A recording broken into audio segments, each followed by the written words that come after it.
নমস্কার, আমি জয়দেব ঘোষ। আজ আমি দ্বাদশ শ্রেণীর সিলেবাসের অন্তর্ভুক্ত ফাংশন বা ম্যাপিং চ্যাপ্টারের থিওরির কিছুটা অংশ বোঝানোর চেষ্টা করব। এখানে প্রথমেই আসি একটি ছকে ম্যাপিং ও ফাংশনের যে সিলেবাস, সেই সিলেবাসটিকে আমরা দুটি ভাগে ভাগ করেছি। একটি হলো একাদশ শ্রেণীর পাঠ্য, অপরটি হলো দ্বাদশ শ্রেণীর পাঠ্য। দেখা যাক একাদশ শ্রেণীর পাঠ্যে কী কী রয়েছে। রয়েছে ডেফিনেশন অর্থাৎ সংজ্ঞা, 2 হচ্ছে ডোমেন অর্থাৎ সংজ্ঞার অঞ্চল, 3 কোডোমেন যাকে বলি উপ অঞ্চল, রেঞ্জ যাকে বলি পাল্লা, এবং ভেরিয়াস টাইপ অফ ফাংশন এবং অ্যান্ড দেয়ার গ্রাফ, বিভিন্ন ধরনের অপেক্ষক এবং তাদের চিত্রণ। এরপর আসছি দ্বাদশ শ্রেণীর সিলেবাসে কী কী রয়েছে না, কাইন্ড অফ ফাংশন অর্থাৎ ফাংশনের প্রকারভেদ, 2 হচ্ছে কম্পোজিশন অফ ফাংশন অর্থাৎ অপেক্ষকের সংযোজন, 3 হচ্ছে বিপরীত অপেক্ষক অর্থাৎ ইনভার্স ফাংশন। আজকে আমি একাদশ শ্রেণীর অংশগুলো একটু আলোচনা করব, কারণ এগুলো আমাদের এখানে প্রচুর লাগবে এবং মাঝে মাঝে হোঁচট খেতে হয় না জানলে, তাই একটু আমি এগুলো নিয়ে ভালো একটু আলোচনা করে নিয়ে যাক।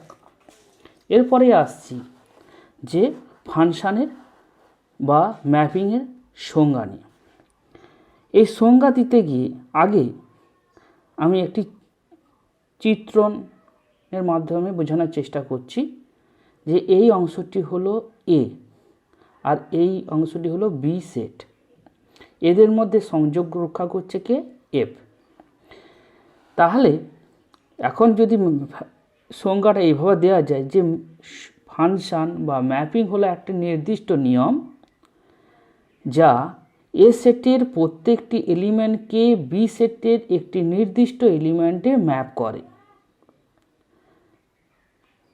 এই ফাংশনকে আমরা এরকমভাবে ডিনোট করি F such that A to B. তাহলে এখানে আমরা দুটো জিনিসের উপর জোর দিচ্ছি, একটি হচ্ছে এ সেটের প্রত্যেকটি পদ, 2 হচ্ছে বি সেটের নির্দিষ্ট এলিমেন্ট। অর্থাৎ এ সেটে কোনো এলিমেন্ট পড়ে থাকবে না, কিন্তু বি সেটে পড়ে থাকতে পারে। 2 বি সেটের নির্দিষ্ট এলিমেন্টে গিয়ে ম্যাপ করবে। এটার কথাটা মানেটা কি না, একজনে গিয়ে ম্যাপ করতে পারে, দুজন একজন মানে নির্দিষ্ট জায়গা, দুজন একজনে এক জায়গায় গিয়ে ম্যাপ করতে পারে, 3 জন এক জায়গায় গিয়ে ম্যাপ করতে পারে, কিন্তু একজন 2 জায়গায় গিয়ে ম্যাপ করতে পারে না। এখানে আমি রিমার্কে সেই ব্যাপারটাই লিখেছি। তো জিনিসটা তাহলে কি হলো না, এ সেটে তাহলে কোনো এলিমেন্ট পড়ে থাকলো না, বি সেটে একটা নির্দিষ্ট এলিমেন্টে গিয়ে ম্যাপ করার জন্য ফাংশনটা কীরকম ধরনের হতে পারে না, 1 to 1 হতে পারে অথবা মেনি টু 1 হতে পারে।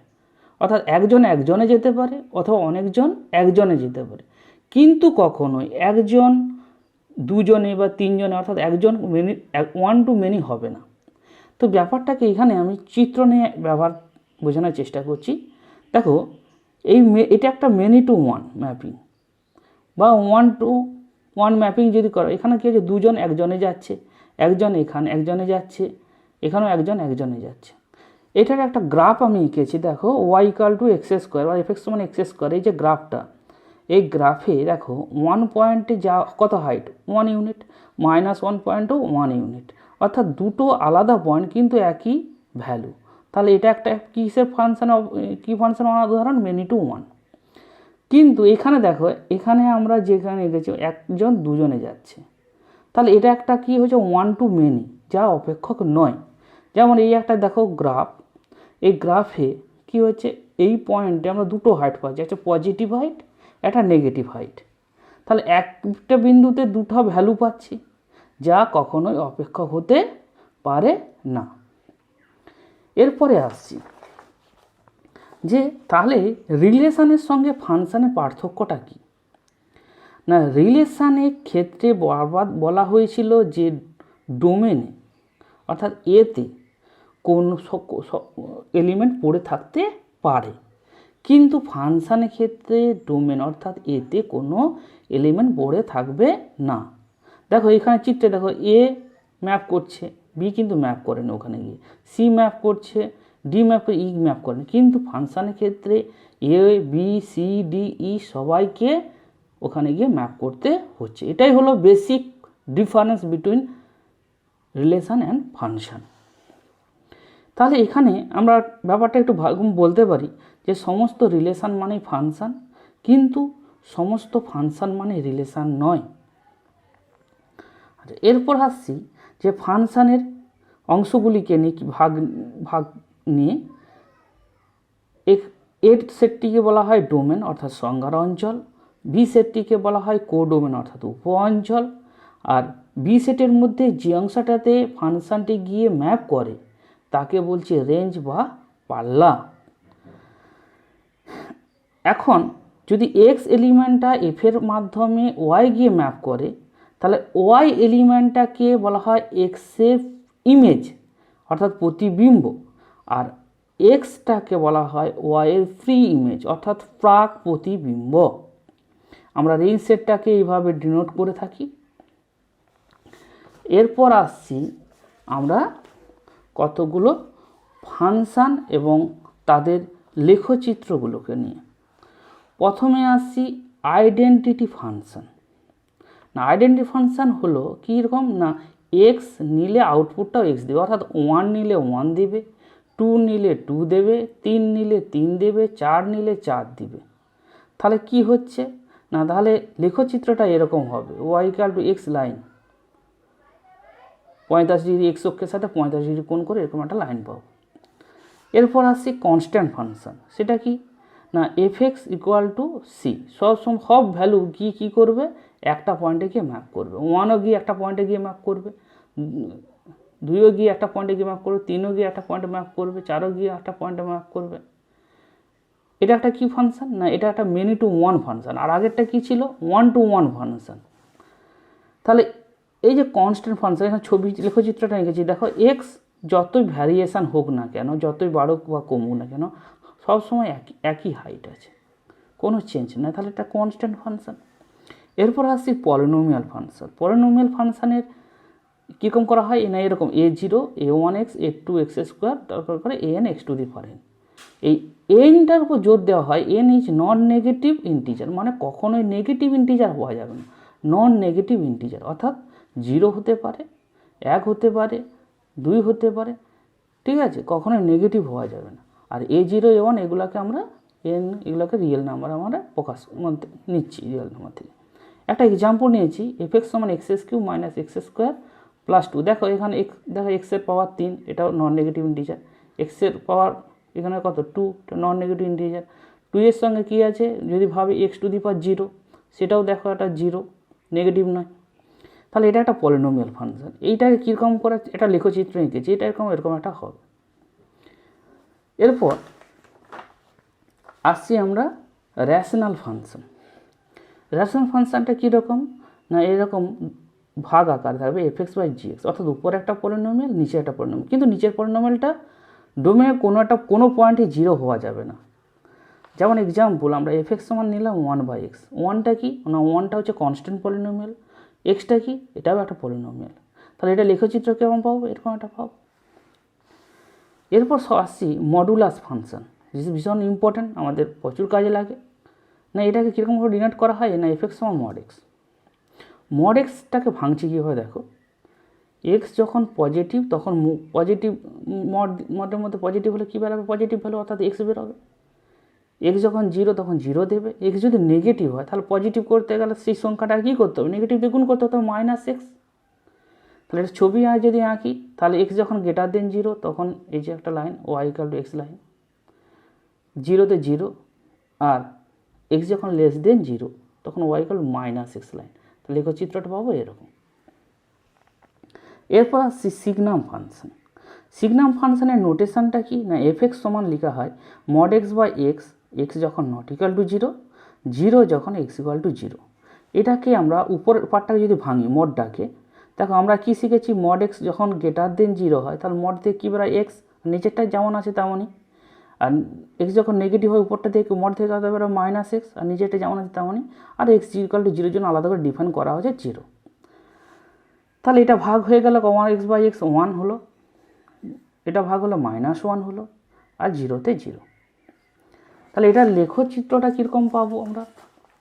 না, লেখচিত্রটা পাবো দেখো, যখন x>0 তখন হাইট হচ্ছে অলওয়েজ 1, x যখন <0 তখন হাইট কত? -1, আর যখন 0 তখন এই যে পয়েন্ট করা হয়েছে 0। আচ্ছা, এরপরে আসবো আমরা বক্স ফাংশন, যেটাকে বলি গ্রেটেস্ট ইন্টিজার ফাংশন। তার আগে আমাদের একটা জিনিস জেনে নেওয়া দরকার, খুবই ইম্পর্টেন্ট জায়গা এটা, যে কোনো একটা রিয়েল নাম্বার এক্সকে আমরা তার দুটো, তাহলে যে কোনো এক্সকে আমরা দুটো ভাগে ভাগ করছি, একটা ইন্টিজার পার্ট আর একটা ফ্র্যাকশান পার্ট। এই ফ্র্যাকশান পার্টে যেটা আসবে সেটা কী হবে? 0 থেকে 1-এর মধ্যে থাকবে, সেটা কখনো নেগেটিভ হবে না। 0 থেকে 1-এর মধ্যে, 0 থেকে বড়, 1-এর থেকে ছোট, আর এখানে শুধু ইন্টিজার পার্টটা আসবে। যেমন এক্সাম্পল, x = 5.63, এই যে নাম্বারটা, এই নাম্বারটাকে আমরা দুটো ভাগে ভাগ করতে পারি, একটা 5 + 0.63। এই 5টা হলো ইন্টিজার ভ্যালু, আর 0.63 দেখো এটা পজিটিভ, 0 থেকে বড়, 1-এর থেকে ছোটো, এবং এটা হচ্ছে 0.63। ঠিক পরের এক্সাম্পল জাস্ট একটা নেগেটিভ দিয়ে দিলাম, -5.63, তাহলে এটাকে লিখলে পাবে -6 + 0.37, এটাকে পজিটিভ রাখতে হবে, সেই জন্য ফ্র্যাকশনাল পার্ট হচ্ছে 0.37 আর ইন্টিজার পার্ট হচ্ছে -6। এটা ভালো করে বোঝো এখানটা, এইটা ইন্টিজার পার্ট, এইটা ফ্র্যাকশন পার্ট, 0.37 রাখতে হলো, তার জন্য ইন্টিজার হয়ে গেল কত? -6। এবার আসছি গ্রেটেস্ট ইন্টিজার বা বক্স ফাংশানের ডেফিনেশনে। গ্রেটেস্ট ইন্টিজার ফাংশানকে আমরা ডিনোট করি f(x) বক্স x। এটা মানেটা বোঝায় গ্রেটেস্ট ইন্টিজার ভ্যালু কিন্তু এক্সের থেকে বেশি নয়, নট গ্রেটার দ্যান এক্স। এক্সের যেটা রেঞ্জ সেটাই নেবে, তার থেকে বেশি কখনো ইন্টিজার ভ্যালু নেবে না, তার মধ্যে যে ইন্টিজার ভ্যালুটা থাকবে সেটাই নেবে। যেমন আমরা একটা এক্সাম্পল দিয়ে প্রকাশ করি, তাহলে বুঝতে পারবো। f(x) বক্স x, এখানে এক্সের রেঞ্জ করা হয়েছে -2 থেকে 2। এইখানে আমরা -2 থেকে 2 এর মধ্যে অনেকগুলো ইন্টিজার আছে, তো সেই জন্য আমরা কি করলাম, -2 এর পরে দেখো পরের ইন্টিজার হচ্ছে -1, তাহলে আমি -1-এর আগে পর্যন্ত নিলাম, -1 পর্যন্ত নিলাম, তাহলে রেঞ্জটা ভেঙেছি -2 থেকে -1-এর আগে পর্যন্ত। তাহলে এই জায়গাটাতে ইন্টিজার কটা রয়েছে? একটা, সেটা কি -2, আর তাদের মধ্যে বড় হচ্ছে ওটাই, তার মানে ভ্যালুটা হবে -2। তারপরে দেখো -1 থেকে 0 আগে পর্যন্ত, তাহলে এর মধ্যে ইন্টিজার ভ্যালু রয়েছে একটি, -1 মধ্যে বড় হচ্ছে একটি -1। একই রকম 0 থেকে 1-এর আগে পর্যন্ত কত হবে? 0 পাবো। 1 থেকে 2 এর আগে পর্যন্ত 1 পাবো। এবার দেখো 2 পয়েন্ট অনলি ফর 2 পয়েন্টে সেটা হচ্ছে কী ভ্যালু? ইন্টিজার ভ্যালু, তার মানে সেই পয়েন্টে শুধু পাবো 2। এবার এটা যদি লেখচিত্র আঁকি, দেখো লেখচিত্রটা কী হচ্ছে, -2 থেকে -1 কত ভ্যালু পেয়েছি? ওখানে -2, এখানে হাইটটা তাহলে অলওয়েজ হচ্ছে হাইট হবে -2। দেখো 1-এর আগে পর্যন্ত এরকম ঘিরে দিয়েছি। -1 থেকে 0 আগে পর্যন্ত পাবো কত হাইট? 1। 0 থেকে 1 পর্যন্ত হাইট পাবো, 1-এর আগে পর্যন্ত কত? 0। 1 থেকে 2 এর আগে পর্যন্ত হাইট পাবো 1, 2 পয়েন্টে পাবো কত? 2। এরপর আসছি ইভেন ফাংশন, যেটাকে বলি যুগ্ম অপেক্ষক। কীরকমভাবে প্রকাশ করা হয়? f(-x) যদি f(x) হয়, তখন f(x) ফাংশনটাকে বলি ইভেন ফাংশন বা যুগ্ম ফাংশন। যেমন এক্সাম্পল হিসাবে f(x) x², এটা একটা যুগ্ম অপেক্ষক। টেস্ট করলে দেখতে পাবে এক্সের জায়গায় -x বসাবো, দেখবে f(x) ঘুরে পাচ্ছি। এটা একটা হচ্ছে যুগ্ম অপেক্ষকের চিত্রণ, এই x² চিত্রণটা। এটা লক্ষ্য করো, এইখানে যদি আমরা ওয়াই অ্যাক্সিস বরাবর একটা মিরর বসিয়ে দিই, অর্থাৎ আয়না বসিয়ে দিই, তাহলে সেটা ছবি দেখো এই পাশের ছবিটা ও পাশের ছবির সঙ্গে ম্যাপ করে যাবে, অর্থাৎ এই চিত্রণটাকে বলা হয় ওয়াই অক্ষের সাপেক্ষে প্রতিসম। ইভেন ফাংশন হলে এটা সবসময় হয়। এরপরে আসছি অযুগ্ম অপেক্ষক, যেটাকে বলি আমরা অড ফাংশন বা অড ফাংশন। যে টেস্টিংটা কীভাবে করি না, এক্সের জায়গায় -x বসাই, যদি আমরা দেখতে পাই -f(x) হয়, তখন এটাকে হলো অযুগ্ম অপেক্ষক। যেমন এক্সাম্পল f(x) x³ নিয়েছি, যে টেস্ট করে দেখো এটা একটা অযুগ্ম অপেক্ষক হচ্ছে। এই চিত্রণটা এরকম আসবে। এখানে লক্ষ্য করো যে ওয়াই এক্স একটা লাইন আমি টেনেছি, এই লাইন বরাবর যদি একটা মিরর বসিয়ে দেওয়া হয়, দেখবে ঠিক এ পাশটায় যেরকম একটা ইমেজ পাবো, মানে ওয়াই ইকুয়াল টু এক্স লাইনের রেসপেক্টে প্রতিসম যাকে বলা হচ্ছে, তাহলে এটা সবসময় odd function Y equal to X লাইনের সাপেক্ষে প্রতিসম হয়। আচ্ছা, এরপর আসছি লগারিদমিক ফাংশন। তো লগারিদমিক ফাংশন অনেক রকম রয়েছে, এখানে আমি যেটা আমাদের বেশি কাজে লাগে ন্যাচারাল লগারিদমিক ফাংশন, ওটা নিয়ে আলোচনা করেছি। তো এখানে এটা ডোমেনটা, যে সংজ্ঞার যে অঞ্চলটা, এটা একটা রেস্ট্রিকশান আছে যে এক্সটাকে সবসময় কী হতে হয়, পজিটিভ হতে হয়। এটার ছবিটা আমরা সবাই জানি, এটা প্রপার্টিগুলো দেখলে দেখতে পাবে, যত এক্স যত জিরোর দিকে টেন্ড করবে এই ফাংশনের ব্রাঞ্চটা তত কী করবে, মাইনাস ইনফিনিটিতে টেন্ড করবে, এই জন্য বলা হয় আনডিফাইন্ড। আর এটাকে আমরা মাইনাস ইনফিনিটি বা এটাই মাইনাস ইনফিনিটি হিসেবে করতে পারি। আর যত ইনফিনিটিতে টেন্ড করবে তত হাইটটা কত যাবে, ইনফিনিটির দিকে। 1 পয়েন্টে ভ্যালু কত পাবো, 0, আর ই পয়েন্টে ভ্যালু হবে 1। এটা হচ্ছে আমাদের কমন প্রপার্টি। এরপরে আসছি আমরা এক্সপোনেনশিয়াল ফাংশন। এটা কীরকম না, ইফেক্ট সমান ই টু দি পাওয়ার এক্স। এটা কী হয় না, মাইনাস ইনফিনিটির দিয়ে গেলে কত হয়, লিমিট আমরা জানি কত, 0 দিকে টেন্ড করে দেখো, টেন্ড করবে। ইনফিনিটি এটা গেলে হাইটটা কত হবে, ক্রমাগত বাড়তে হবে, ইনফিনিটি চলে যাবে, 0 পয়েন্ট হাইট কত হবে, 1 হবে। এরপর আসছে সাইন ফাংশন। এটা আমরা সবাই জানি, সাইন ফাংশনের ছবিটা এরকম 0তে এরকম স্টার্ট হয়ে এইভাবে আসবে, এর হাইটটা ম্যাক্সিমাম 1, মিনিমাম ভ্যালু -1, অর্থাৎ 1 থেকে -1-এর মধ্যে কার্ভটি থাকবে। এর পিরিয়ডিসিটি কত, 2π। এটা একটা দেখবে এটা একটা অড ফাংশন হয়, এবং এটা ইন্টারেস্টিং, খুব কাজে লাগে। এটা সবসময় পায়ের মাল্টিপলগুলোতে 0 হয়, অর্থাৎ সাইন nπ = 0। এরপর আসছি কোসাইন ফাংশন। কোসাইন ফাংশনের ছবিটিও এরকম, এটিও ম্যাক্সিমাম ভ্যালু 1, মিনিমাম ভ্যালু -1-এর মধ্যে থাকে। পিরিয়ডিসিটি কী হয়, 2π, অর্থাৎ 2π অন্তর অন্তর দেখতে ছবিটা একই রকম লাগে। এটা একটা ইভেন ফাংশন। এটাতে দেখবে cos nπ, এটা মনে রাখবে, cos nπ = -1 তার whole to the power n, অর্থাৎ cos 2π সমান হবে দেখবে -1। বসাও এখানে, cos 2π = -1 তার হোল স্কোয়ার মানে কত, 1। cos 3π = -1 তার whole to the power cube মানে -1। এই সূত্রটা থেকে আমরা এখান থেকে পাবো। আর cos π/2 এর অড মাল্টিপল যেটা লেখা হয় 2n + 1 × π/2, এটা সবসময় 0 হয়, কত হয়, 0 হয়। এরপর আসছি আমি ট্যানজেন্ট ফাংশন। ট্যানজেন্ট ফাংশনকে ডিনোট করা হয় কি, tan x। এটাকে দেখা যাবে যে ছবিগুলো আসছে, দেখবে এই -π/2 থেকে পাইয়ের মধ্যে এরকম আসছে, আবার দেখো π/2 থেকে 3π একই রকম আসছে। তো এটা পিরিয়ডিসিটি দেখবে পাই অন্তর একই রকম, পিরিয়ডিসিটি কত, পাই। আর এটা একটা দেবে, চেক করে দেবে অড ফাংশন। একই রকমভাবে কোট্যানজেন্ট ফাংশন, কোট্যানজেন্ট ফাংশনের ছবিটা এরকম আসবে, এর পিরিয়ডিসিটি দেখবে পাইয়ের মধ্যে একই রকম লাগে, আর এটা একটা অড ফাংশন। আজ আপাতত এইটুকুই। পরবর্তী অংশে দ্বাদশ শ্রেণীর অংশগুলিকে সবিস্তারে আলোচনা করব। তোমরা ভালো করে ভিডিওটি দেখো এবং সমস্যা হলে আমাকে জানাও, এবং এর PDF লিঙ্ক কিন্তু ডেসক্রিপশান বক্সে দেওয়া থাকবে, ডাউনলোড করে ভালো করে বোঝার চেষ্টা করো। নমস্কার।